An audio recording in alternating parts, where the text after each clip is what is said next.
d'un instant à l'autre, je me sentais en sécurité, puis la police était en route.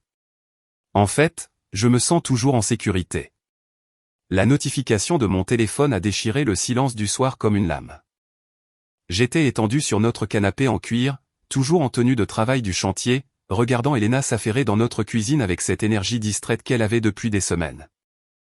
Elle fredonnait quelque chose que je ne reconnaissais pas, ses cheveux blonds captant la lumière du plafond alors qu'elle préparait ce qu'elle appelait un dîner rapide, un autre plat surgelé chauffé dans notre couteau micro-ondes. Passons la soirée ensemble. Le SMS venait d'un numéro inconnu, mais quelque chose dans sa franchise me serra la poitrine. Je jetai un coup d'œil à Elena, qui était maintenant absorbée par son propre téléphone tout en remuant une sauce pour pâtes qui sentait le pot. Mes doigts hésitèrent au-dessus du clavier. En 12 ans de mariage, je n'avais jamais été du genre à répondre aux messages aléatoires d'inconnus. Elena plaisantait toujours en disant que j'étais trop loyal pour mon propre bien, trop confiant, trop enclin à voir le meilleur chez les gens même quand ils me décevaient. En fait, j'aime ma femme, ai-je tapé en retour, me sentant un peu ridicule, mais voulant clarifier ma position. La réponse est venue si vite que ça m'a fait sursauter. Tu ne connais pas encore ta femme. Mon sang se glaça. Elena riait maintenant de quelque chose sur son écran, complètement absorbée, complètement inconsciente que mon monde basculait. Les mots de l'inconnu furent comme un coup de poing dans le ventre. Non pas parce qu'ils étaient cruels, mais parce qu'ils portaient le poids de la certitude. Qui est-ce, ai-je tapé, mes mains soudainement instables. Quelqu'un qui en a marre de voir des mensonges traverser mon bureau comme s'ils en étaient les propriétaires. Votre femme travaille pour moi. La patronne d'Elena. Mon esprit fit la course à travers le peu que je savais de la dynamique de son lieu de travail. Elena travaillait chez Morrison & Associates, une firme de marketing de taille moyenne du centre-ville. Elle y était depuis 3 ans, gravissant les échelons de l'entreprise avec le genre d'ambition qui m'impressionnait et parfois m'inquiétait. Elle parlait constamment de ses collègues. Il y avait des règles de la comptabilité qui apportaient toujours des beignets. Sarah des RH qui avait un goût terrible pour les hommes. Et Ryan qui dirigeait le département créatif et apparemment avait tout le monde à sa botte. Ryan. Elena mentionnait Ryan souvent. Je ne sais pas à quel jeu vous jouez, ai-je tapé en retour, mais je ne suis pas intéressé. 3 points apparurent, disparurent, puis apparurent à nouveau. Quand le message arriva enfin, il contenait une pièce jointe qui me coupa le souffle. C'était une photo prise dans ce qui ressemblait à la salle de pause du bureau. Elena y riait de quelque chose. Mais elle n'était pas seule. Un homme grand, aux cheveux noirs et au costume coûteux, avait son bras autour de sa taille d'une manière beaucoup trop familière, trop confortable. Sa main reposait sur sa poitrine, et ils se regardaient comme s'ils partageaient des secrets. Ceci a été pris jeudi dernier, continuait le message. Le même jeudi où vous m'avez dit qu'elle travaillait tard sur le projet Henderson. Il n'y a pas de projet Henderson. Je fixai la photo jusqu'à ce que mes yeux brûlent. Le visage d'Elena sur la photo était radieux d'une manière que je n'avais pas vu diriger vers moi depuis des mois. Elle avait l'air heureuse, insouciante, comme une femme qui ne portait pas le poids d'un prêt immobilier et d'un mariage et de tous les petits compromis qui venaient avec la construction d'une vie avec quelqu'un. Elena, ai-je appelé, ma voix sonnant étrange même à mes propres oreilles. Elle leva les yeux de son téléphone, les sourcils levés. Oui, chérie. Comment s'est passée ta journée de travail? Oh, tu sais, la même chose. Nous sommes débordés avec ce nouveau client, alors je devrais peut-être encore rester tard demain. Elle le dit facilement, avec désinvolture, comme si elle avait répété les mots. Mon téléphone vibra à nouveau. Si vous voulez la vérité, retrouvez-moi chez Murphy's dîner sur la 5e rue dans 1 heure. Venez seul. Je n'essaie pas de voler votre mari. J'essaie de vous donner des informations que vous méritez d'avoir. Je regardais à nouveau Elena. Elle était retournée à son téléphone, complètement absorbée, souriant de temps en temps à ce qui était sur son écran. La sauce pour pâtes commençait à déborder sur la cuisinière, mais elle ne le remarqua pas. Je dois sortir un peu, ai-je dit en me levant et en prenant mes clés. Maintenant, mais le dîner est presque prêt. Garde-moi une assiette. Je ne serai pas long. Elle haussa les épaules, se tournant déjà vers son téléphone. Peu importe. Je vais probablement juste manger et aller me coucher tôt de toute façon. Grosse journée demain. Une autre journée tardive, sans aucun doute. Le trajet jusqu'à Murphy's dîner me parut les 20 minutes les plus longues de ma vie. Je repassais chaque conversation, chaque excuse, chaque fois qu'Elena était rentrée en sentant un parfum d'homme qui n'était pas le mien. J'avais remarqué des choses, bien sûr, mais je les avais expliquées, car c'est ce que l'on fait quand on aime quelqu'un. On leur donne le bénéfice du doute jusqu'à ce que le doute devienne impossible à ignorer. Murphy's était l'un de ces vieux dîners qui n'avaient pas changé de décor depuis 1985. Banquette en vinyle rouge, sol à carreaux, et une serveuse nommée Dolores, qui y travaillait depuis avant ma naissance. J'ai repéré la patronne d'Elena immédiatement. Elle était assise dans une cabine d'angle, toujours dans ses vêtements de travail, l'air de préférer être n'importe où ailleurs. Samantha Morrison avait probablement la quarantaine, des cheveux gris acier et le genre de tenue d'affaires élégante qui suggérait qu'elle n'avait pas de temps à perdre avec des futilités. Elle leva les yeux quand je m'approchai et son expression était un mélange de sympathie et de résignation. « Vous êtes venu, dit-elle, me faisant signe de m'asseoir en face d'elle. Je suis là maintenant. Dites-moi de quoi il s'agit. » Elle me tendit un dossier jaune sur la table. « Avant de vous montrer ce qu'il y a là-dedans, je veux que vous sachiez que j'ai hésité à vous contacter pendant des semaines. Ce n'est pas facile pour moi. Elena est une bonne employée. Et je n'ai pas l'habitude de m'immiscer dans la vie personnelle de mon personnel. Mais je ne peux pas regarder quelqu'un se faire berner quand j'ai le pouvoir d'arrêter ça. Vous semblez être un homme décent et vous méritez mieux que ce qui vous arrive. » J'ouvris le dossier avec des mains qui me semblaient déconnectées de mon corps. À l'intérieur se trouvaient des impressions de séquences de caméras de sécurité horodatées et datées.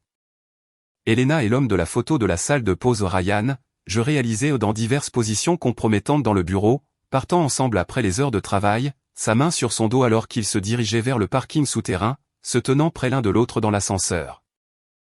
Sa tête inclinée vers la sienne comme si elle partageait des secrets. « Depuis combien de temps ?» ai-je demandé, ma voix à peine audible. « 3 mois, que je sache. Probablement plus longtemps. » La voix de Samantha était douce mais ferme. Cela a commencé à peu près au moment où nous avons embauché Ryan en tant que directeur créatif. Elena s'est portée volontaire pour l'aider à s'installer, à lui faire visiter la ville. « Courtoisie professionnelle », dit-elle. J'ai feuilleté d'autres photos. Elena montant dans la voiture de Ryan. Elena et Ryan dans ce qui ressemblait à un restaurant où je n'étais jamais allé. Elena portant une robe que je n'avais jamais vue. Regardant Ryan comme s'il était la lune.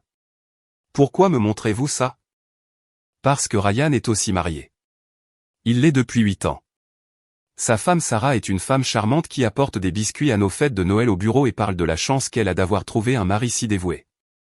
La mâchoire de Samantha se serra. J'ai vu 2 bonnes personnes être trahies par des gens qui sont censés les aimer, et je suis fatigué d'en être le témoin silencieux. Le restaurant me parut soudain trop petit, trop chaud, trop imprégné de l'odeur de la graisse et du café et du poids des conversations des autres. Je fermai le dossier et le lui rendis. « Gardez-le, dit-elle. Vous pourriez en avoir besoin plus tard. » Qu'est-ce que je suis censé faire avec ça? C'est à vous de voir. Mais quelle que soit votre décision, vous méritez de la prendre avec tous les faits.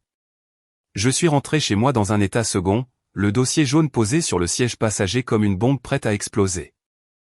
Elena était déjà au lit quand je suis rentré, prétendant qu'elle avait mal à la tête et qu'elle avait besoin de se reposer pour une autre journée de travail chargée. Elle m'a à peine regardé quand je suis entré dans la chambre, marmonnant juste quelque chose à propos des pâtes dans le réfrigérateur, et s'est retournée pour faire face au mur. Je suis resté dans notre salon jusqu'à 3 heures du matin, fixant les photos et essayant de réconcilier la femme sur celle-ci avec la femme qui dormait à l'étage. L'Elena sur les photos avait l'air vivante, vibrante, comme si elle vivait sa meilleure vie. L'Elena qui partageait mon lit depuis quelques mois était distante, distraite, et traversait l'émotion de notre mariage comme si elle lisait un scénario. Maintenant, je savais pourquoi. Le lendemain matin, Elena était partie avant que je ne me réveille. Une autre réunion matinale, selon la note qu'elle avait laissée sur le comptoir de la cuisine. J'ai appelé pour me déclarer malade au chantier, ce que je n'avais pas fait depuis plus de 2 ans, et j'ai passé la matinée à faire des recherches sur Ryan Morrison. Il n'a pas fallu longtemps pour le trouver sur les réseaux sociaux. Ryan Morrison, 34 ans, directeur créatif chez Morrison & Associates. Originaire de Chicago, il avait déménagé dans notre ville il y a 8 mois pour ce poste. Marié à Sarah Morrison, une institutrice de maternelle qui postait des photos de ses décorations de classe et de leur Golden Retriever, Max. Le profil de Ryan était rempli de photos professionnelles et d'événements de travail, y compris plusieurs récentes avec Elena. Dans une photo de ce qui semblait être un happy hour de l'entreprise, Elena était assise à côté de Ryan à une table haute. Tous les deux riant de quelque chose hors champ. Sa bague de mariage était clairement visible, mais son langage corporel criait la disponibilité. La main de Ryan reposait nonchalamment sur son genou. Les commentaires sur la photo me retournèrent l'estomac. Des collègues plaisantant sur le duo dynamique et comment ils formaient une super équipe. Quelqu'un avait même commenté « Prenez une chambre » avec une série d'émojis rieurs. Elena avait aimé le commentaire. Je fixais toujours mon téléphone quand la sonnette retentit. À travers le Judas, je pouvais voir un homme que je ne reconnaissais pas. Grand, aux cheveux noirs, portant un costume coûteux, même s'il était à peine 10 heures du matin. « Je peux vous aider ?» ai-je demandé à travers la porte. « Êtes-vous David Chen ?» La voix était confiante, pleine d'assurance. « Ça dépend de qui demande. »« Je suis Ryan Morrison. Je pense que nous devons parler. » Ma tension artérielle monta en flèche. C'était lui, l'homme qui couchait avec ma femme depuis 3 mois, debout sur mon porche comme s'il avait tous les droits d'être là. J'ouvris la porte, mais ne l'invitai pas à entrer. « Qu'est-ce que vous voulez ?» Ryan était encore plus raffiné en personne que sur ses photos. Tout chez lui criait l'argent et le succès. De ses cheveux parfaitement coiffés à ses chaussures en cuir italien, il était le genre d'homme qui n'avait jamais travaillé de ses mains, jamais eu à se soucier de payer les salaires, jamais eu à choisir entre réparer le toit et emmener sa femme en vacances. « Écoutez, je sais que c'est gênant, » dit-il, affichant un sourire qui faisait probablement des merveilles dans les salles de réunion et apparemment sur les femmes mariées. Mais je pense qu'il y a eu un malentendu à propos d'Elena et moi. Un malentendu ? J'ai gardé ma voix calme, mais mes mains étaient serrées en poing. Nous sommes collègues, amis, c'est tout. J'ai entendu par la rumeur que quelqu'un répandait des histoires sur nous, et je voulais éclaircir la situation avant que les choses ne dégénèrent. L'audace pure de la chose me coupa le souffle. Il était sur mon porche, me regardant dans les yeux et mentant avec une confiance si lisse qu'elle suggérait qu'il avait eu beaucoup de pratique. Ami, répétai-je. Exactement. Elena m'a aidé à naviguer dans la transition vers une nouvelle ville, un nouveau poste. Elle a été incroyablement solidaire, tant professionnellement que personnellement. Je peux voir comment cela pourrait être mal interprété par des gens qui ne comprennent pas la situation. Et quelle situation est-ce ? Le sourire de Ryan faiblit légèrement. Écoutez, David, puis-je vous appeler David ? Je sais que le changement peut être menaçant. Elena a évolué professionnellement, elle a élargi ses horizons, rencontré de nouvelles personnes. Cela ne signifie pas qu'elle vous aime moins. Vous ne savez rien de ma femme ou de notre mariage. Je sais que c'est une femme incroyable qui mérite d'être appréciée pour ses talents et ses ambitions. Je sais qu'elle s'illumine quand elle parle des projets sur lesquels nous travaillons ensemble. Je sais qu'elle a trouvé un sens à sa vie et une excitation qu'elle n'avait pas. Chaque mot était comme un coup de couteau. Il décrivait une version d'Elena que je reconnaissais à peine. Passionnée, motivée, vivante. Quand avais-je cessé de la voir ainsi ? Quand nos conversations s'étaient-elles limitées aux factures et au planning et aux détails insignifiants de la tenue d'un foyer ? Si vous n'êtes que des amis, dis-je prudemment, alors cela ne vous dérangera pas si je demande à Elena des précisions sur votre amitié ce soir. Quelque chose scintilla dans les yeux de Ryan. Surprise, peut-être. Ou calcul. Bien sûr que non. Mais j'espère que vous aborderez la conversation avec un esprit ouvert. Elena valorise notre relation de travail, et je détesterais que les politiques de bureau interfèrent avec son avancement de carrière. Est-ce une menace ? C'est une réalité. Elena a un brillant avenir devant elle, et je détesterais que la jalousie personnelle fasse dérailler ses opportunités professionnelles. Le salaud était lisse. Il fallait lui reconnaître ça. Il avait réussi à se positionner comme le champion d'Elena et moi comme le mari insécure qui se mettait en travers de son succès. Si je n'avais pas vu les photos, si je ne savais pas ce que je savais, j'aurais peut-être cru à sa performance. Merci d'être passé, dis-je en reculant et en commençant à fermer la porte. David, attendez. La façade polie de Ryan se fissura légèrement. Je pense que nous avons mal commencé. Pourquoi ne pas prendre une bière un de ces jours, d'homme à homme ? J'aimerais connaître le gars qui a réussi à séduire une femme aussi incroyable. Je ne pense pas. Elena parle de vous tout le temps. Vous savez, à quel point vous travaillez dur, à quel point vous êtes dévoué à subvenir aux besoins de votre famille. Elle admire vraiment ça chez vous. La condescendance dans sa voix était indubitable. Il me peignait comme le fournisseur fiable et ennuyeux tout en se positionnant comme l'alternative excitante. Le pire, c'est qu'il n'avait probablement pas tort sur les sentiments d'Elena. Bonne journée, Ryan. Je fermai la porte et m'appuyai contre elle, le cœur battant. Ryan Morrison ne couchait pas seulement avec ma femme. Il manipulait toute la situation pour me faire passer pour le méchant si j'osais m'opposer. Il avait probablement déjà briefé Elena sur la façon de gérer toutes les questions que je pourrais poser. Probablement encadré toute confrontation potentielle comme une preuve de ma nature contrôlante et jalouse. Mon téléphone vibra avec un SMS d'Elena. Je travaille pendant le déjeuner aujourd'hui. Ne m'attends pas pour le dîner.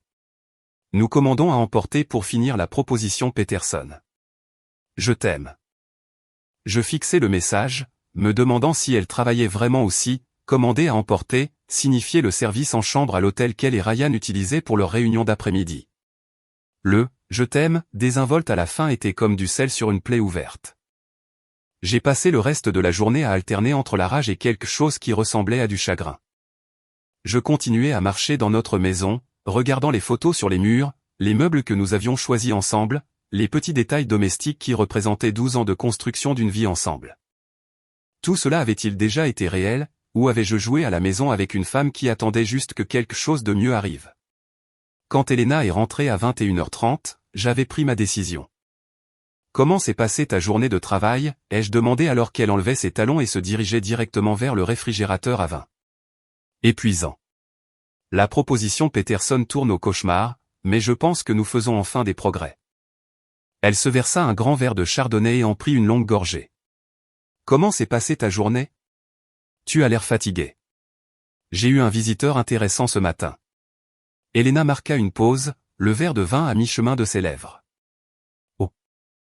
Ryan Morrison est passé, a dit qu'il voulait éclaircir certains malentendus concernant votre amitié. La couleur quitta le visage d'Elena, mais elle se reprit rapidement. C'était gentil de sa part. Quel genre de malentendu? Apparemment, quelqu'un a répandu des rumeurs sur vous deux. Des rumeurs? La voix d'Elena était soigneusement neutre, mais je pouvais voir la tension dans ses épaules. Quel genre de rumeur? J'ai sorti mon téléphone et lui ai montré l'une des photos que Samantha m'avait données. Celle d'elle et de Ryan dans la salle de pause, son bras autour de sa taille. Tous deux se regardant comme s'ils partageaient le secret le plus intime du monde. Elena fixa la photo un long moment, et je regardai son visage passer de la surprise à la culpabilité, puis à la défiance. Où as-tu eu ça? Est-ce que ça importe? Bien sûr que ça importe. Quelqu'un m'a espionné au travail, a pris des photos sans ma connaissance. C'est une violation de la vie privée, David. C'est bizarre. Est-ce vrai? Qu'est-ce qui est vrai? Couches-tu avec Ryan Morrison? La question resta suspendue dans l'air entre nous comme un fil électrique sous tension. Elena posa son verre de vin et croisa les bras, ayant soudain l'air plus en colère que coupable. Je n'arrive pas à croire que tu me demandes ça. Je n'arrive pas à croire que je doive le faire. Ryan est mon collègue et mon ami. Oui, nous travaillons en étroite collaboration. Oui, nous avons développé une bonne relation de travail. Cela ne signifie pas que nous avons une liaison. Alors explique la photo. Je n'ai rien à expliquer. Tu es mon mari, pas mon officier de probation. Si tu ne peux pas me faire confiance après 12 ans de mariage, alors nous avons des problèmes plus importants que les commérages de bureau. Elle était bonne. Il fallait le reconnaître. Elle avait réussi à inverser la situation, me faisant passer pour le méchant parce que je posais des questions raisonnables sur un comportement suspect. C'était une leçon magistrale de gaslighting, et si je n'avais pas eu de preuves, j'aurais peut-être même présenté mes excuses. Au lieu de cela, je lui ai montré le reste des photos. Le visage d'Elena devint blanc alors qu'elle les feuilletait. Ses mains tremblaient quand elle arriva à la dernière, un cliché d'elle et de Ryan quittant le bureau ensemble, sa main sur le bas de son dos, tous deux se dirigeant vers sa voiture. Ce n'est pas ce que ça semble être, dit-elle finalement. Alors, qu'est-ce que c'est, Elena? On dirait que quelqu'un avec trop de temps libre m'a traqué et a transformé des interactions innocentes en quelque chose de sordide. Des interactions innocentes. Oui, Ryan et moi sommes amis. Nous déjeunons parfois. Nous travaillons tard ensemble. Nous parlons de nos vies. C'est ce que font les adultes, David. C'est ce que font les gens avec des carrières et des ambitions. Et qu'en est-il des gens mariés? Les yeux d'Elena brillèrent. Qu'en est-il d'eux? Ce n'est pas parce que je suis marié que je dois vivre dans l'isolement. J'ai le droit d'avoir des amitiés.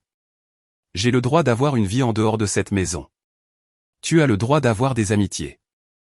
Tu n'as pas le droit d'avoir des liaisons. Je n'ai pas de liaison. Mais même en le disant, je pouvais voir le mensonge dans ses yeux. Elena avait toujours été une piètre menteuse. C'était l'une des choses que j'avais aimées chez elle quand nous nous étions rencontrés pour la première fois. Son visage était un livre ouvert, incapable de tromperie. En ce moment, ce livre racontait une histoire très différente des mots qui sortaient de sa bouche. Prouve-le, dis-je. Quoi? Prouve-le. Appelle Ryan tout de suite. Mets-le sur haut-parleur. Demande-lui de me dire directement que vous n'êtes que des amis. Elena me regarda comme si j'avais suggéré qu'elle s'immole par le feu. C'est ridicule. Je ne vais pas traîner Ryan dans tes fantasmes paranoïaques. Alors, montre-moi ton téléphone. Absolument pas, pourquoi pas? Parce que je suis une femme adulte et que j'ai droit à ma vie privée. Parce que c'est fou, David. Tu agis comme un fou. J'agis comme un mari qui vient de découvrir que sa femme lui ment depuis des mois. Je ne t'ai pas menti. Alors comment appelles-tu ça? Je montrai les photos éparpillées sur notre îlot de cuisine. Comment appelles-tu me dire que tu travailles tard alors que tu dînes avec un autre homme? Comment appelles-tu rentrer à la maison en sentant un parfum d'homme qui n'est pas le mien? Comment appelles-tu supprimer des SMS et prendre des appels dans l'autre pièce? La bouche d'Elena s'ouvrit et se referma comme un poisson hors de l'eau. Elle ne s'attendait pas à ce que j'aie été aussi attentif. Elle n'avait pas réalisé que ces ruses soigneusement élaborées avaient été remarquées et cataloguées. Tu m'as espionné, dit-elle finalement. Je vis avec toi. Il y a une différence. C'est fou. Tu es fou. Je ne peux pas avoir cette conversation avec toi quand tu es complètement irrationnel. Elle attrapa son sac à main et se dirigea vers la porte. Où vas-tu? Quelque part où je peux penser clairement.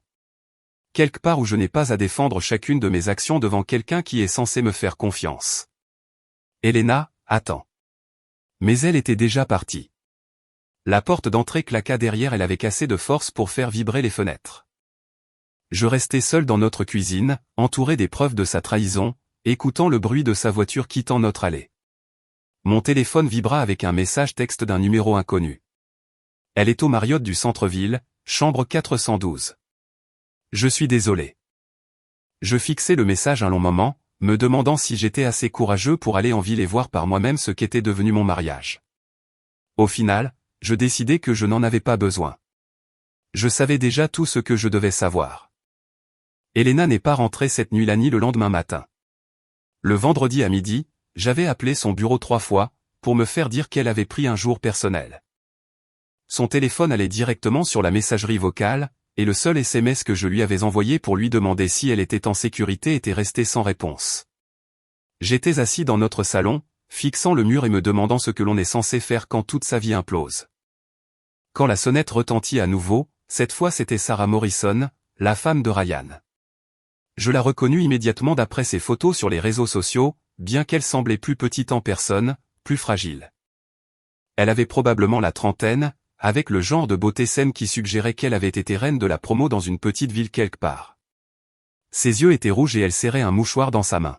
« Êtes-vous David Chen ?» demanda-t-elle, sa voix à peine audible. « Oui, je suis Sarah Morrison, la femme de Ryan. Je pense que nous devons parler. » Je l'invitai à entrer et fis du café pendant qu'elle était assise à notre table de cuisine, regardant notre maison avec le genre d'attention prudente qui suggérait qu'elle la comparait à la sienne. Quand je posai une tasse devant elle, elle en serra les mains comme si elle essayait d'en absorber la chaleur. « Que savez-vous » demanda-t-elle. « Assez. Vous. » J'ai trouvé des reçus d'hôtel dans la poche de sa veste. Toujours le même hôtel, toujours le même jour de la semaine. Quand je l'ai confronté à ce sujet, il a dit que c'était des frais professionnels qui n'avaient pas encore été remboursés. Le rire de Sarah était amer. Je l'ai cru pendant environ 2 semaines. Qu'est-ce qui vous a fait changer d'avis? J'ai appelé l'hôtel, demandé à parler à quelqu'un au sujet du tarif entreprise pour Morrison & Associates. Ils m'ont dit que les chambres n'étaient pas facturées à l'entreprise. Elles étaient payées avec une carte de crédit personnel. La carte de crédit personnel de Ryan. Je m'assis en face d'elle, ressentant une étrange parenté avec cette femme que je n'avais jamais rencontrée. Nous étions toutes deux des victimes de la même guerre. Toutes deux des dommages collatéraux dans la quête de nos conjoints pour l'excitation et la passion et tout ce qu'ils pensaient leur manquer à la maison. Depuis combien de temps le savez-vous? Demandai-je. 2 semaines. Vous, 2 jours. Sarah hocha la tête comme si cela avait un sens parfait. Ryan était différent depuis des mois, plus heureux, plus énergique, comme s'il avait un secret qui le faisait se sentir bien dans sa peau. Il a recommencé à faire de l'exercice, à acheter de nouveaux vêtements. À changer son parfum. Tous les signes classiques que j'étais trop stupide pour reconnaître. Vous n'êtes pas stupide. Vous êtes confiante. Il y a une différence. Est-ce vrai? Parce qu'en ce moment, ça ressemble à la même chose. Sarah prit une gorgée de son café et fit une grimace. Désolé, je ne veux pas vous en prendre. Vous vivez la même chose que moi. L'avez-vous confronté? Pas encore. Je me dis que je devrais avoir plus de preuves d'abord. Comme si je devais monter un dossier avant d'avoir le droit d'être en colère parce que mon mari me trompe. Elle rit à nouveau, mais il n'y avait aucune joie dans ce rire. Et vous? Je lui ai parlé des photos, de la visite de Ryan chez moi, de la réaction d'Elena quand je l'avais confrontée. Sarah a écouté sans interruption, hochant occasionnellement la tête ou grimaçant à des détails particulièrement douloureux. Elle est au Marriott, ai-je dit finalement. Elle y est depuis mercredi soir. Avec Ryan? Je suppose. Sarah resta silencieuse un long moment, fixant sa tasse de café comme si elle pouvait contenir les réponses à des questions qu'elle ne savait pas poser. Je repense à toutes les fois où il est rentré tard, dit-elle finalement. Tous les dîners de travail et les réunions avec les clients et les voyages d'affaires qui semblaient se multiplier une fois qu'il a commencé ce travail. Je lui trouvais des excuses. Je me disais qu'il essayait juste de s'établir dans un nouveau poste. J'étais fier de lui de travailler si dur. Elena faisait la même chose, travaillant tard, projet de week-end, urgence client qui semble toujours arriver au moment les plus opportuns. Pensez-vous qu'ils ont planifié cela? Genre? Pensez-vous qu'ils nous ont vus comme des obstacles à surmonter ou étions-nous juste des dommages collatéraux? C'était une bonne question et une question avec laquelle je luttais depuis mercredi soir. Elena avait-elle cherché à avoir une liaison ou était-elle simplement tombée dedans? Cela importait-il? Je pense qu'ils se sont dit ce qu'ils avaient besoin de se dire pour justifier ce qu'ils faisaient, ai-je dit. Les gens sont doués pour ça, faire en sorte que leurs pires impulsions ressemblent à une destinée. Sarah hocha la tête. Ryan a toujours été charmant. C'est l'une des choses dont je suis tombée amoureuse, la façon dont il pouvait faire sentir à n'importe qui qu'il était la personne la plus intéressante de la pièce. Je n'ai jamais pensé qu'il utiliserait ce charme sur la femme de quelqu'un d'autre. Que allez-vous faire? Je ne sais pas. Le quitter, je suppose. Recommencer. Et vous? Pareil. Probablement. Nous restâmes un moment dans un silence confortable. Deux étrangers unis par la trahison et l'étrange intimité qui découle du partage du pire jour de sa vie avec quelqu'un qui comprend exactement ce que l'on ressent. Il y a autre chose, dit Sarah finalement. Quelque chose que je pense que vous devriez savoir. Quoi? Ryan parlait d'Elena à la maison. Pas d'une manière qui me rendait méfiante, juste des mentions occasionnelles de cette brillante collègue qui l'aidait à naviguer dans les politiques de bureau et les relations avec les clients. Il disait qu'elle était gaspillée dans son poste actuel. Qu'elle avait le genre d'esprit stratégique qui pouvait l'emmener partout où elle voulait aller. Il l'a dit plusieurs fois. Il parlait toujours de la chance que l'entreprise avait de l'avoir, de la fierté que son mari devrait avoir d'être marié à une femme si accomplie. La voix de Sarah devint amère. Je pensais qu'il était juste un bon patron, reconnaissant les talents. Maintenant, je réalise qu'il me préparait à accepter leur relation. La manipulation était stupéfiante. Ryan avait conditionné sa propre femme à considérer Elena comme spéciale, exceptionnelle, digne d'une attention et d'une admiration supplémentaires. Lorsque Sarah découvrirait inévitablement l'affaire, elle serait déjà préparée à voir Elena comme quelqu'un méritant l'intérêt de Ryan. Il est bon à ça, ai-je dit. Trop bon. Ce qui me fait me demander combien d'autres collègues il a encadrés au fil des ans. Mon téléphone vibra avec un message texte. Elena, je reste finalement chez maman quelques jours pendant que nous nous calmons tous les deux. Nous avons besoin d'espace pour réfléchir à ce que nous voulons. J'ai montré le message à Sarah, qui l'a lu avec l'intérêt clinique de quelqu'un qui analyse des preuves. Elle n'est pas chez sa mère. Sarah a dit, « Comment le savez-vous » Parce que Ryan m'a dit qu'il restait au Marriott pendant quelques jours pour se concentrer sur un grand projet sans distraction à la maison. Il a dit que l'entreprise payait pour cela dans le cadre de son engagement envers l'équilibre travail-vie personnelle. Donc Elena mentait encore. Même après avoir été confrontée à des preuves photographiques de sa liaison, elle essayait toujours de contrôler le récit, toujours d'entretenir un déni plausible pendant qu'elle élaborait sa prochaine démarche. J'ai répondu par SMS, « Prends tout le temps dont tu as besoin. » Sarah me regarda taper et hocha la tête d'un air approbateur. Bien. Ne lui facilite pas la tâche. Qu'est-ce que tu veux dire? Je veux dire, ne la poursuis pas. Ne la supplie pas de rentrer à la maison. Ne lui donne pas la satisfaction de savoir qu'elle t'a détruit. Fais-lui vivre ses choix sans le confort de savoir que tu l'attendras chaque fois qu'elle décidera qu'elle en a marre de jouer à la maison avec mon mari. Il y avait de l'acier dans la voix de Sarah qui n'était pas là quand elle était arrivée pour la première fois. L'épouse fragile et trahie se transformait en quelque chose de plus dur, de plus déterminé.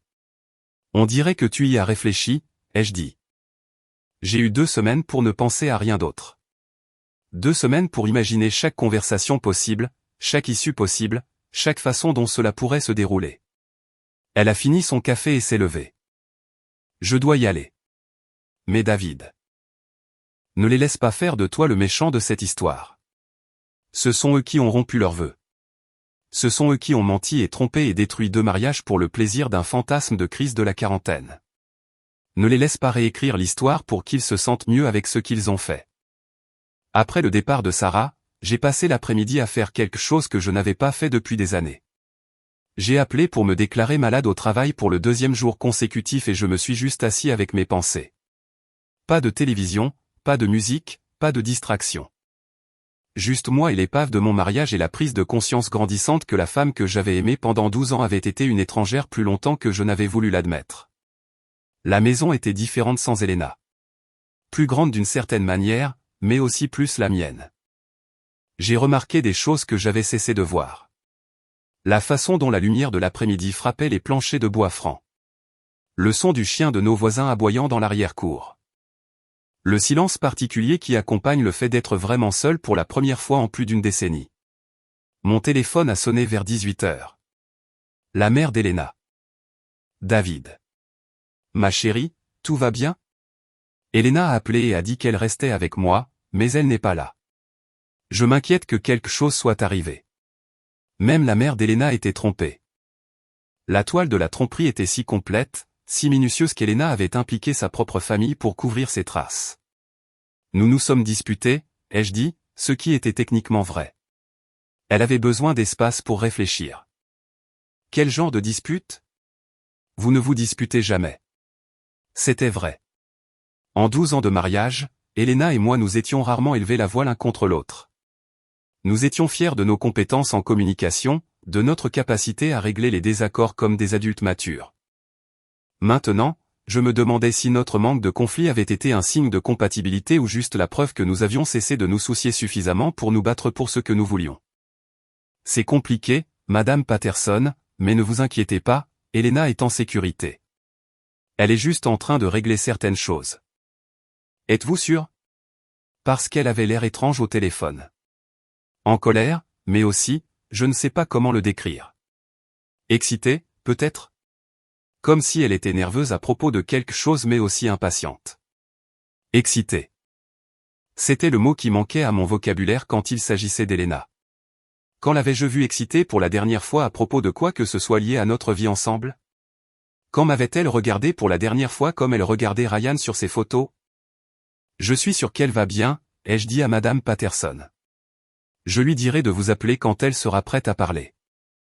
Après avoir raccroché, je me suis versé une bière et me suis tenu dans notre jardin, regardant le jardin qu'Elena avait planté 3 printemps auparavant, et qu'elle avait progressivement perdu l'intérêt d'entretenir. Les roses étaient envahies, le potager était plein de mauvaises herbes, et la fontaine décorative qu'elle avait insisté pour que nous ayons été sèche depuis des mois. Il m'est apparu que notre mariage avait suivi la même trajectoire que le jardin d'Elena. Enthousiasme initial, négligence progressive, et finalement abandon au profit de quelque chose qui semblait plus prometteur. Mon téléphone vibra avec un autre SMS. Celui-ci d'un numéro inconnu. C'est Samantha Morrison. Êtes-vous libre pour déjeuner demain? J'ai plus d'informations que vous pourriez trouver utiles. Je fixai le message un long moment avant de répondre. Quel genre d'informations? Le genre qui pourrait vous aider à comprendre à quel point c'est profond. 12h30 chez Murphy S. J'y serai. Alors que je rentrais à l'intérieur pour réchauffer une pizza de la veille et contempler l'étrange tournure qu'avait prise ma vie, je n'arrivais pas à me défaire du sentiment que je n'avais encore vu que la pointe de l'iceberg. La liaison d'Elena avec Ryan n'était que le début d'une histoire que je ne comprenais pas encore entièrement, mais j'étais sur le point de la comprendre. Samantha Morrison m'attendait déjà quand je suis arrivé chez Murphy S le lendemain, assise dans la même cabine d'angle où elle m'avait montré pour la première fois les photos qui avaient détruit mon mariage. Elle avait l'air fatiguée, comme si elle n'avait pas bien dormi, et il y avait un dossier jaune sur la table devant elle, considérablement plus épais que celui qu'elle m'avait donné plus tôt dans la semaine. Merci d'être venu, dit-elle alors que je me glissais sur le siège en face d'elle. Votre message disait que vous aviez plus d'informations. C'est le cas. Mais d'abord, je veux que vous sachiez que ce que je vais vous montrer dépasse Elena et Ryan. Cette situation est plus compliquée que nous ne l'avions imaginé. Elle ouvrit le dossier et en sortit une série de documents, des courriels, des captures d'écran de messages textes, des relevés financiers, et ce qui ressemblait à des photos de surveillance prises sous plusieurs angles et dans plusieurs endroits. J'ai fait quelques recherches depuis notre dernière conversation, continua Samantha. La liaison d'Elena avec Ryan ne concerne pas seulement deux personnes qui se sont laissées emporter par l'attirance et l'opportunité. Elle fait partie d'un schéma de comportement plus large qui implique une tromperie délibérée, une manipulation financière. Et ce que je ne peux décrire que comme un effort coordonné pour détruire votre mariage. Je sentis mon estomac se tordre. Qu'est-ce que vous voulez dire? Je veux dire qu'Elena n'est pas tombée dans cette liaison accidentellement. Elle l'a planifiée, orchestrée et exécutée avec le genre de pensée stratégique qui serait impressionnante si elle n'était pas si moralement corrompue. Samantha étala une série de courriels entre Elena et Ryan, remontant à son premier jour à l'entreprise. Les premiers messages étaient professionnels, discutant de projets, de délais et de logistique de bureau. Mais il y avait une nuance de flirt qui devint plus évidente à mesure que la correspondance progressait. Regardez la chronologie, dit Samantha, en montrant les dates. Ryan a commencé à travailler le 15 février. Le 22 février, Elena s'est portée volontaire pour l'aider à trouver un appartement. Le 1er mars, elle lui proposait de lui faire découvrir la scène des restaurants de la ville. Le 15 mars. Il prenait un verre après le travail pour discuter de sa transition vers le nouveau rôle. Cela ne signifie pas nécessairement quelque chose, dis-je. Bien que même en parlant, je pouvais voir le modèle qu'elle décrivait. Continuez à lire. Les courriels de la mi-mars peignaient un tableau différent. Elena n'était pas seulement amicale avec un nouveau collègue. Elle le poursuivait activement, créant des opportunités pour qu'ils passent du temps ensemble, se positionnant comme indispensable à son succès dans l'entreprise. Elena n'a jamais été du genre à se décarcasser pour ses collègues, ai-je dit, reconnaissant la vérité, même si cela faisait mal de l'admettre. Exactement. Mais avec Ryan, elle a fait une exception. Et Ryan, à son honneur ou à son déshonneur, selon la façon dont on le regarde, a été assez intelligent pour reconnaître ce qui se passait et jouer le jeu. Samantha me montra les réponses de Ryan aux avances d'Elena. Il était prudent, professionnel, ne franchissant jamais de lignes évidentes par écrit, mais acceptant toujours ses invitations, exprimant toujours sa gratitude pour son aide, laissant toujours la porte ouverte à des interactions plus personnelles. Ils étaient tous les deux très prudents quant à la création d'une trace écrite, observa Samantha. Mais ils n'ont pas été assez prudents.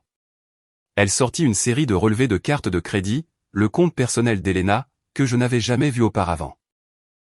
Comment avez-vous obtenu ces informations? Elena m'a cité comme référence lorsqu'elle a demandé cette carte il y a 6 mois. La société de cartes de crédit m'a envoyé des mises à jour sur le statut de son compte dans le cadre de leur processus de vérification des références. Le sourire de Samantha était sombre. Elena a apparemment oublié ce détail. Les relevés racontaient une histoire que je ne voulais pas croire.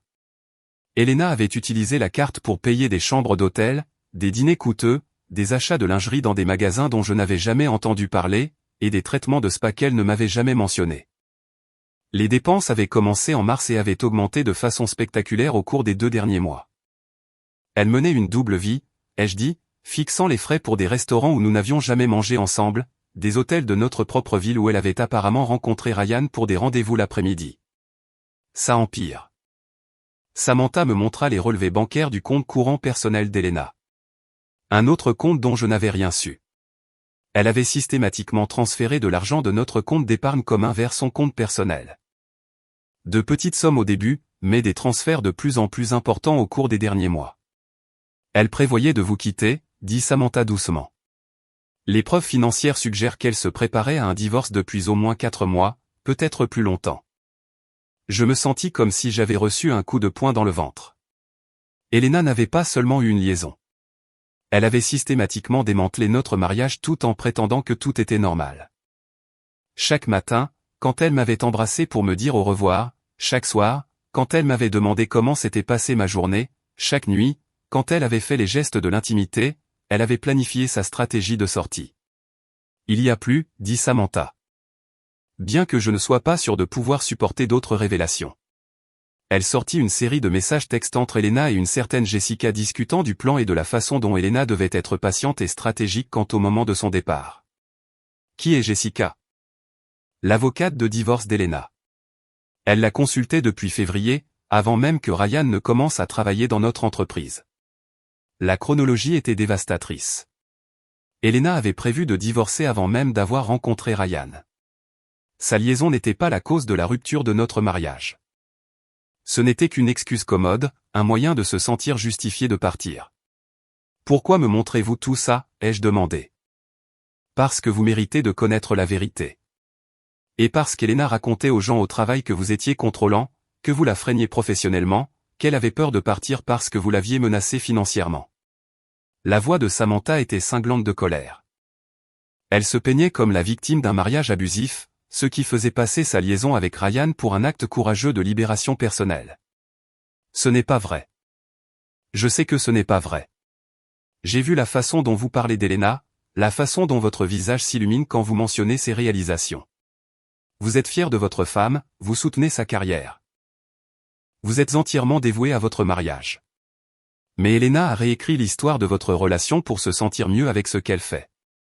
J'ai repensé à toutes les fois, ces derniers mois, où Elena avait semblé distante, distraite, comme si elle portait un fardeau que je ne pouvais pas l'aider à supporter. Maintenant, je réalisais qu'elle portait bien un fardeau. Le poids de vivre un mensonge. De prétendre aimer un homme qu'elle prévoyait activement de quitter. Qu'est-ce que je suis censé faire de tout ça? C'est à vous de voir. Mais si j'étais à votre place, je ferais en sorte qu'Elena ne puisse pas contrôler le récit sur les raisons de la fin de votre mariage. Elle a été très prudente pour se positionner comme la partie innocente, mais les preuves suggèrent le contraire. Samantha ferma le dossier et le glissa sur la table vers moi. Gardez ça. Vous en aurez besoin pour la procédure de divorce. Comment savez-vous qu'il y aura une procédure de divorce? Parce qu'Elena a déjà déposé les documents. Les documents judiciaires sont du domaine public depuis hier matin. Les coups continuaient de pleuvoir. Elena avait demandé le divorce sans me le dire. Elle prévoyait de me signifier les papiers alors que j'essayais encore de sauver notre mariage.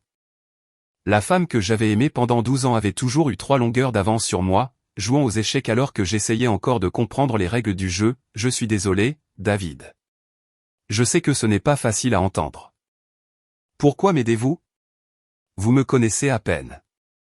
Samantha resta silencieuse un instant, regardant par la fenêtre du restaurant le parking où des gens normaux vaquaient à leurs occupations normales de samedi après-midi, inconscient que mon monde entier s'effondrait dans la cabine d'angle de Murphy S.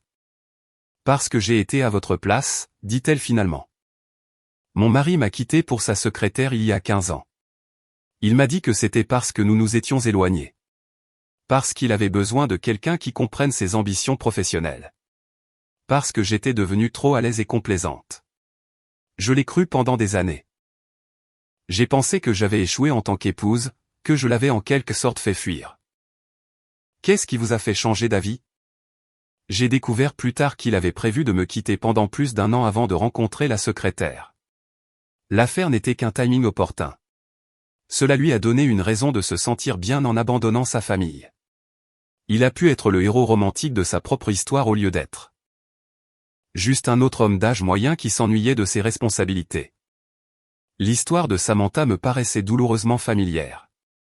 Elena avait trouvé son propre récit romantique, sa propre justification pour faire exploser notre vie commune. Ryan n'était pas seulement son amant. Il était son excuse, son laissez-passer, sa preuve qu'elle méritait mieux que la vie que nous avions construite ensemble.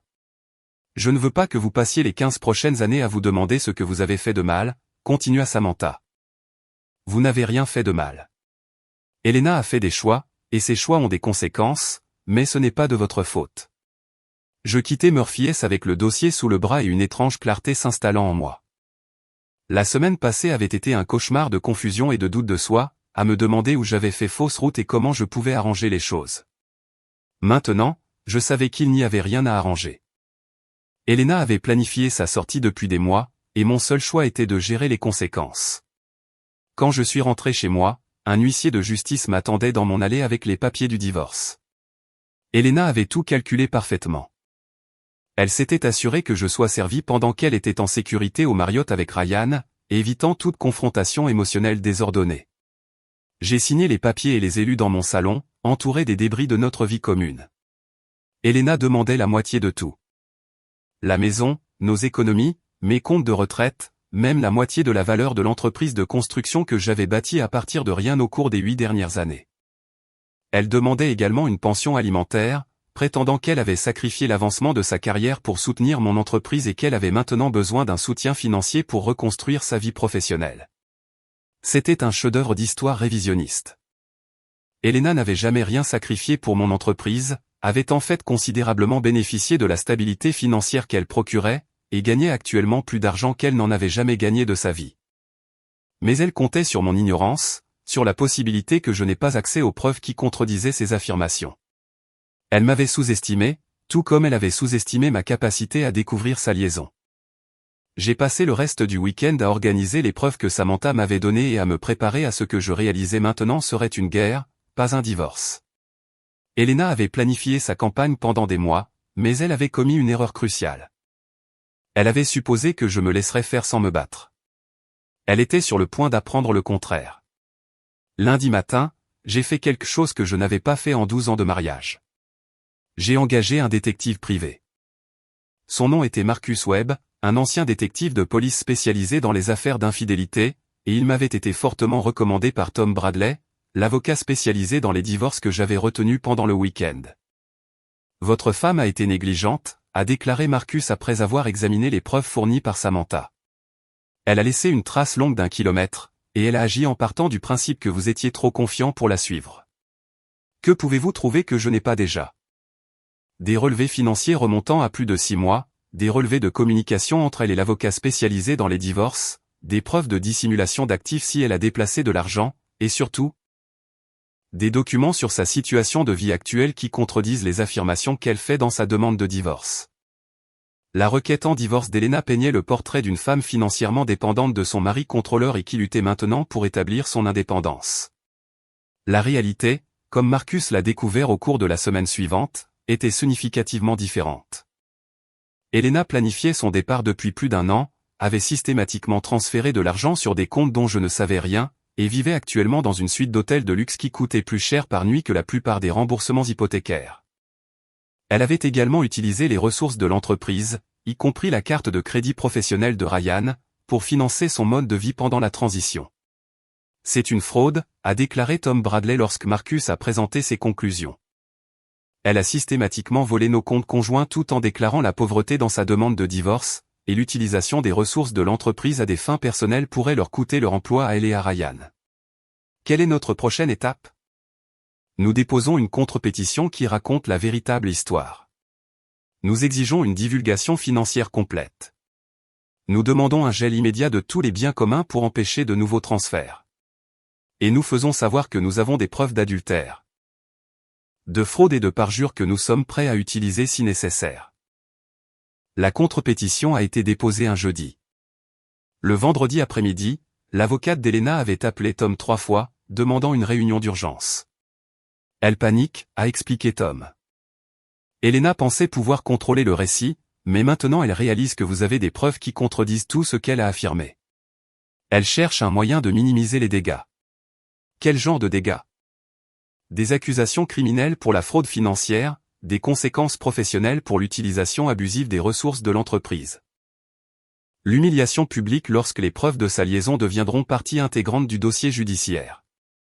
Elena vivait dans un monde fantastique où elle pouvait quitter son mariage sans conséquence. La réalité s'installe. La réunion d'urgence était prévue pour le lundi suivant. Elena serait là avec son avocate, et j'aurais enfin la chance de la confronter avec tout ce que j'avais appris. J'ai passé le week-end dans un étrange état d'anticipation mêlé de chagrin. Une partie de moi avait hâte de voir la réaction d'Elena quand elle réaliserait à quel point sa tromperie avait été exposée. Mais une partie de moi pleurait la femme que j'avais cru avoir épousée, la relation que j'avais cru avoir, l'avenir que j'avais cru construire ensemble. Sarah Morrison a appelé dimanche soir. Elle avait demandé le divorce de Ryan et était retournée chez ses parents dans l'Ohio. « Comment tenez-vous le coup ?» demanda-t-elle. « Mieux que prévu. Vous aussi. C'est incroyable à quel point tout devient plus clair une fois que l'on arrête d'essayer de sauver quelque chose qui est déjà mort. Avez-vous parlé à Ryan ? Une fois. Il a appelé pour expliquer sa version des faits, pour me dire à quel point il était désolé, à quel point il n'avait jamais voulu que les choses aillent si loin. Il voulait que je comprenne que ce qu'il avait avec Elena était spécial, que ce n'était pas juste une vulgaire liaison. Qu'est-ce que vous lui avez dit ? Je lui ai dit que je me fichais qu'ils se prennent pour Roméo et Juliette ou juste pour deux personnes qui n'arrivaient pas à garder leurs pantalons. Il a détruit notre mariage pour la femme de quelqu'un d'autre et maintenant il pouvait vivre avec les conséquences. Comment a-t-il réagi ? Pas bien. Il n'arrête pas d'appeler et d'envoyer des SMS, essayant de me convaincre d'accepter une thérapie, de lui donner une autre chance. Il semble penser que tout ça est une sorte de folie passagère que nous pouvons surmonter si nous communiquons mieux. Elena fait-elle la même chose avec vous ? Non. Elena est restée silencieuse depuis qu'elle a été notifiée de la contre-requête. Je pense qu'elle commence enfin à comprendre que ça ne va pas se passer comme elle l'avait prévu. Lundi matin est arrivé avec le genre de temps frais d'octobre qui avait toujours été le préféré d'Elena. Elle disait que l'automne était la saison des nouveaux départs, quand tout avait une chance de recommencer à zéro. L'ironie ne m'a pas échappé alors que j'entrais dans le cabinet d'avocat de Tom Bradley pour ce qui serait probablement la dernière conversation qu'Elena et moi aurions jamais. Elle était déjà là quand je suis arrivé, assise à côté de son avocate à une table de conférence polie, l'air plus petite et plus fragile que je ne l'avais jamais vue. Elle avait perdu du poids au cours des 2 dernières semaines, et il y avait de cernes sous ses yeux qui suggéraient qu'elle n'avait pas bien dormi. Quand elle a levé les yeux et m'a vu, son visage a traversé une série d'expressions, culpabilité, défi, peur, et finalement, résignation. « Bonjour, David, dit-elle doucement. Elena. » Son avocate, une femme élégamment vêtue nommée Patricia Holmes, est allée droit au but. Ma cliente est prête à discuter d'un accord de règlement révisé qui tient compte des préoccupations soulevées dans votre contre-pétition. Quel genre de révision ? Demanda Tom. Elena est prête à renoncer à sa demande de pension alimentaire en échange d'un partage 50-50e des biens matrimoniaux et d'un engagement à ce que les preuves de ses relations personnelles restent confidentielles. Ça ne va pas marcher, répondit Tom. Notre position est qu'Elena a renoncé à son droit aux biens matrimoniaux par fraude et adultère. Nous sommes prêts à demander un règlement qui reflète les dommages financiers que sa tromperie a causés. Elena prit la parole pour la première fois. David, s'il te plaît, pouvons-nous en parler raisonnablement ? Nous n'avons pas besoin de nous détruire mutuellement. Tu nous as déjà détruits, Elena. Je ne fais que gérer les conséquences. Je sais que tu es en colère et tu as tout à fait le droit de l'être, mais nous avons eu 12 bonnes années ensemble. Ça doit compter pour quelque chose. Vraiment ? Parce que les preuves suggèrent que tu prévoyais de me quitter depuis plus d'1 an. Alors, peut-être que nous avons eu 11 bonnes années, ou 10. Ou peut-être que j'étais le seul à penser qu'elles étaient bonnes du tout. La contenance d'Elena se fissura légèrement. Ce n'est pas juste. Je t'ai aimé, David. Je t'aime toujours à ma façon. Mais nous nous sommes éloignés. Nous voulions des choses différentes. Nous sommes devenus des personnes différentes. Quand as-tu décidé que je ne suffisais plus ? Ce n'était pas comme ça. Ce n'était pas à propos de toi qui ne suffisait pas. C'était à propos de moi qui avait besoin de quelque chose de différent. Quelque chose qui me ferait me sentir vivante à nouveau. Et Ryan te fait sentir vivante. Elena jeta un coup d'œil à son avocate, qui hocha légèrement la tête. Ryan comprend mes ambitions. Il voit mon potentiel. Il me fait sentir que je peux être plus que juste la femme de quelqu'un. Tu n'as jamais été juste la femme de quelqu'un. Tu étais ma partenaire, mon égale, la personne avec qui j'ai construit une vie. Mais apparemment, ce n'était pas suffisant. Ce n'était pas suffisant pour moi, dit Elena. Et il y avait une note de défi dans sa voix que je reconnus de notre confrontation 2 semaines plus tôt. J'avais besoin de plus qu'une vie de banlieue confortable avec quelqu'un qui était content de rester exactement où il était pour toujours. Alors tu as décidé de faire exploser notre mariage et de voler notre argent pour financer ta crise de la quarantaine. Je n'ai rien volé. J'ai transféré de l'argent de comptes conjoints vers des comptes personnels. Ce n'est pas illégal. Ça l'est quand vous le faites en déposant une demande de divorce prétendant que vous n'avez aucun actif, intervint Tom. Et c'est certainement illégal quand vous utilisez des cartes de crédit d'entreprise pour des dépenses personnelles. Le visage d'Elena devint blanc. Elle ne savait pas que nous avions découvert l'utilisation de la carte d'entreprise. C'était une erreur, dit rapidement Patricia Holmes. Ma cliente était sous le coup d'une détresse émotionnelle et a pris de mauvaises décisions financières. Elle est prête à faire restitution. Qu'en est-il des mensonges dans sa demande de divorce, demanda Tom. Les affirmations d'être financièrement dépendante, d'avoir peur de partir en raison de menaces, de sacrifier sa carrière pour l'entreprise de son mari. Sont-ce aussi des erreurs faites sous le coup d'une détresse émotionnelle? Elena avait l'air de vouloir disparaître dans sa chaise. Elle était prise dans une toile de mensonges si complexe qu'elle ne pouvait pas s'en démêler sans admettre un parjure. Ma cliente est prête à déposer une requête modifiée qui corrige toute inexactitude, dit Patricia. Votre cliente a commis une fraude, répondit Tom. Elle a systématiquement trompé son mari sur ses intentions, ses finances et ses relations tout en prévoyant de le dépouiller de tout ce qu'il valait. Ce n'est pas une erreur. C'est une entreprise criminelle. David, dit Elena, sa voix à peine audible. S'il te plaît, ne fais pas ça. Je sais que je t'ai fait du mal. Je sais que j'ai fait des erreurs, mais ne détruis pas ma vie pour ça. Je ne détruis pas ta vie, Elena. Tu l'as fait toi-même. Je m'assure juste que tu ne détruises pas la mienne en même temps. Qu'est-ce que tu veux? Je veux que tu admettes ce que tu as fait. Je veux que tu reconnaisses que tu as planifié cela pendant des mois. Que tu m'as menti tous les jours pendant que tu planifiais de partir. Que tu as volé de l'argent de nos comptes conjoints pour financer ta liaison. Je veux que tu assumes la responsabilité de tes choix au lieu d'essayer de me faire passer pour le méchant. Elena pleurait maintenant, le mascara coulant sur ses joues entraînées sombres. Je ne peux pas faire ça. Si j'admets la fraude, je pourrais perdre mon emploi, faire face à des accusations criminelles. Tu me demandes de détruire mon avenir. Tu aurais dû y penser avant de décider de détruire notre mariage. La réunion s'est terminée sans résolution. L'avocate d'Elena a demandé du temps pour consulter sa cliente sur leurs options, ce que Tom a interprété comme un signe qu'il se préparait à capituler à nos demandes. Elle est acculée, a-t-il expliqué alors que nous nous dirigions vers le parking souterrain. Elena pensait qu'elle pouvait avoir le beurre et l'argent du beurre. Quitter son mariage, prendre la moitié de vos biens, et recommencer à zéro avec son nouveau petit ami. Mais elle a été gourmande, a laissé trop de preuves. Et maintenant elle fait face à des conséquences qu'elle n'avait jamais anticipées. Que se passe-t-il ensuite? Elle acceptera probablement un règlement qui lui donnera beaucoup moins que ce qu'elle avait initialement demandé en échange de notre non-poursuite des accusations criminelles. Elle repartira avec suffisamment d'argent pour recommencer. Mais pas assez pour vivre le style de vie qu'elle avait prévu. Et Ryan, cela dépendra de la décision de son entreprise de le licencier pour utilisation abusive des ressources de l'entreprise. Mais ce n'est plus votre problème. En rentrant chez moi, j'ai ressenti quelque chose que je n'avais pas ressenti depuis des semaines. Du soulagement. La femme que j'avais aimée pendant 12 ans s'était avérée être quelqu'un que je ne reconnaissais pas. Mais au moins, maintenant, je savais à qui j'avais affaire. Elena avait fait ses choix et maintenant elle devrait en vivre les conséquences. Pour la première fois depuis le début de ce cauchemar, j'avais l'impression de pouvoir y survivre. 2 jours plus tard, Elena acceptait un accord qui lui attribuait 30% de nos biens matrimoniaux et aucune pension alimentaire.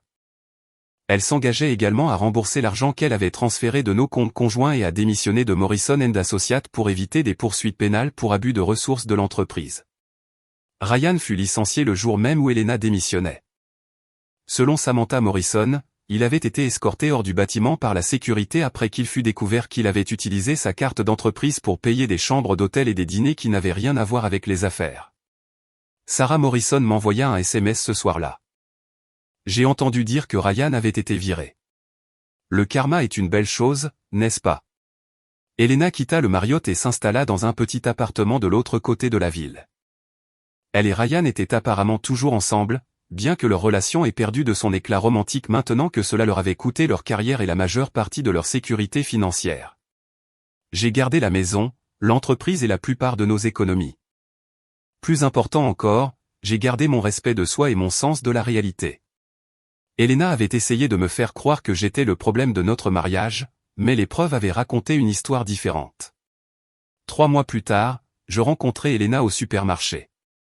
Elle avait l'air fatiguée, plus âgée, comme si le poids de ses choix s'était imprimé dans ses os. Elle était seule, poussant un caddie rempli de marques génériques et d'articles à prix réduit, loin du style de vie luxueux qu'elle avait mené au Marriott. « Bonjour, David, dit-elle doucement. Elena, comment vas-tu ? Mieux, et toi ? Elle haussa les épaules. Je m'en sors. Ryan et moi sommes en train de régler les choses. J'ai entendu dire qu'il travaillait maintenant dans une entreprise de marketing en banlieue. C'est un pas en arrière par rapport à Morrison & Associates, mais c'est un travail. Elle marqua une pause, ayant l'air de vouloir dire autre chose. David, je veux que tu saches que je suis désolé, pas seulement pour la façon dont les choses ont fini, mais pour la façon dont j'ai tout géré. Tu méritais mieux. Oui, c'est vrai. Je sais que tu ne me croiras probablement pas, mais je n'ai jamais voulu te faire du mal comme je l'ai fait. Je me sentais piégé, comme si je disparaissais dans notre vie ensemble. J'avais besoin de me sentir moi-même à nouveau. Tu aurais pu m'en parler au lieu d'avoir une liaison et de planifier de divorcer dans mon dos. Je sais. J'ai été une lâche. J'ai choisi la solution de facilité et ça a fini par être la chose la plus difficile que j'ai jamais faite. J'espère que ça en valait la peine. Le sourire d'Elena était triste, résigné. Ça ne l'était pas, mais je dois vivre avec mes choix maintenant. Nous aussi. Je la laissais debout dans le rayon des céréales et terminais mes courses. Alors que je chargeais les provisions dans mon camion, je réalisais que j'avais vraiment pitié d'Elena. Non pas parce qu'elle m'avait perdu, mais parce qu'elle s'était perdue elle-même. La femme que j'avais épousée était capable de meilleurs choix, d'un meilleur jugement, d'un meilleur caractère. La femme qu'elle était devenue en quête d'excitation et de passion, et de tout ce qu'elle pensait lui manquer, avait détruit tout ce qui était bon dans sa vie. Mais ce n'était plus mon problème. 6 mois après la finalisation de notre divorce, j'ai recommencé à sortir. Rien de sérieux au début, juste des cafés et des dîners occasionnels avec des femmes qui semblaient intéressées à construire quelque chose de réel plutôt qu'à fuir quelque chose d'autre. C'était étrange au début d'être célibataire à nouveau après 12 ans, mais aussi libérateur d'une manière que je n'avais pas prévue. J'ai gardé l'entreprise, l'ai développée, embauché plus d'employés. Le travail est devenu une source de fierté et d'accomplissement plutôt qu'un simple moyen de soutenir un style de vie qu'Elena n'avait jamais vraiment apprécié. J'ai acheté un bateau, recommencé à pêcher, renoué avec des amis que j'avais perdus de vue pendant mon mariage. Elena et Ryan ont duré environ 8 mois après la finalisation de notre divorce. Selon des connaissances mutuelles, leur relation s'est effondrée une fois que l'excitation de l'amour interdit a fait place à la réalité de la construction d'une vie ensemble avec des revenus considérablement réduits et des réputations endommagées. Ryan est retourné à Chicago. Elena a commencé à sortir avec son professeur de yoga. J'ai entendu ces mises à jour avec l'intérêt détaché de quelqu'un qui suit un feuilleton. Légèrement curieux des développements de l'intrigue, mais pas émotionnellement investi dans le résultat. Elena était devenue un personnage dans l'histoire de quelqu'un d'autre, pas une figure centrale dans la mienne. 2 ans après notre divorce, j'ai épousé Sarah Morrison. Nous étions restés en contact après nos divorces respectifs, nouant des liens autour de notre expérience commune de la trahison et du rétablissement. Ce qui a commencé comme un soutien mutuel a évolué en amitié, puis en romance, puis en amour. Sarah comprenait ce que j'avais vécu parce qu'elle l'avait vécu elle-même. Elle connaissait la valeur de la loyauté, de l'honnêteté et de l'engagement parce qu'elle avait expérimenté la dévastation qui survient lorsque ces choses sont absentes. Notre mariage était petit, simple, en présence des personnes qui nous avaient soutenus pendant la pire période de nos vies. Samantha Morrison, qui était devenue une amie proche de nous deux, a porté un toast aux secondes chances et à la sagesse qui vient de la survie à la trahison. David et Sarah savent quelque chose que beaucoup de couples ignorent, a-t-elle dit en levant son verre. Ils savent que l'amour n'est pas seulement un sentiment. C'est un choix que l'on fait chaque jour. Ils ont tous deux vu ce qui se passe quand les gens cessent de faire ce choix, et ils ont choisi différemment. Elena a envoyé une carte après notre mariage. Un bonheur sincère pour Sarah et moi. Des regrets de ne pas avoir apprécié mon amour. Sarah l'a jeté. Ces regrets ne nous changent pas, elle avait raison. La trahison d'Elena avait fait place à quelque chose de plus fort. 5 ans plus tard, Sarah et moi vivions au bord du lac avec notre fille Emma, au grand cœur.